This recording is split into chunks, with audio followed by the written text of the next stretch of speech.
Wala na ikinabuhi nga nakaplagan sa sapa ang lawas sa usa ka lalaki human gianod sa baha sa Pakuan River sa lungsod sa Himalalud sa Negros Oriental.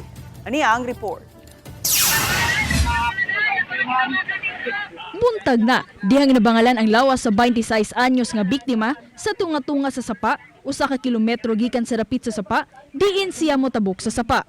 Sa investigasyon, nasayran sa Himalalud Municipal Police Station nga padung na muuli ang biktima silang panimay dihang mipugos pagtabok taliwa sa kakusog sa bulog sa tubig sa sapa. Gipugdan kini sa iyang mga kauban nga dili mo labang apan giingong wala kini magpapugong.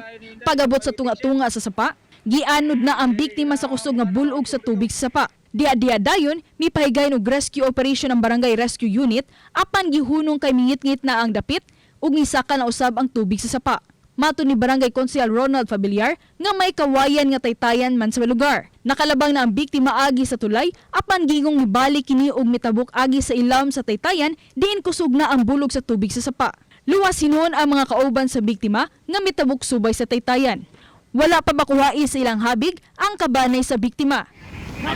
Nasipok na lapaw na. Samtang nakalitan ang mga mulupyo sa Barangay Pakuan sa lungsod sa La Libertad, dihang may kalit na lang og abot ang baha sa Pakuan River. Sa video ni Dondon Reynan Carolio, hinay lang kuno ang uwan sa ilang lugar ni atong gayuna, apan bisan pa niini, niawas ang tubig sa spillway ug kusog na ang bulog sa tubig baha. Laing video ni Jonalyn Canoy, paspas kaayong gipanghipos sa naninda ang ilang mga baligya haduol sa spillway ug wala ra hinoy na angol sa pagsaka sa tubig. Naman may taytayan gud nga kawayan. Igo na siya nakalapaw niyan pag ning balik man. Pagbalik wala na ka kuan dito sa taytayan nga kawayan dito siya sa suba. Dito siya sa sapa.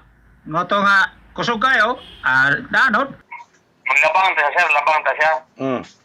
And then, paglabang niya, sir, kaya nagkusog mangod ang karin sa tubig, nadala siya. Karong buntag, nagtinabangay ang mga mulupyo sa paglimpyo sa ilang dapit ug sa spillway nga napuno sa lapok. Lakip sa gilimpyuhan ang ilawom sa Sabox Culvert. Matod sa Pag-asa, localized thunderstorm ang mipauwan sa bukirang bahin sa Barangay Pakuan, Himalalud nga mao'y mihatod sa pagbaha.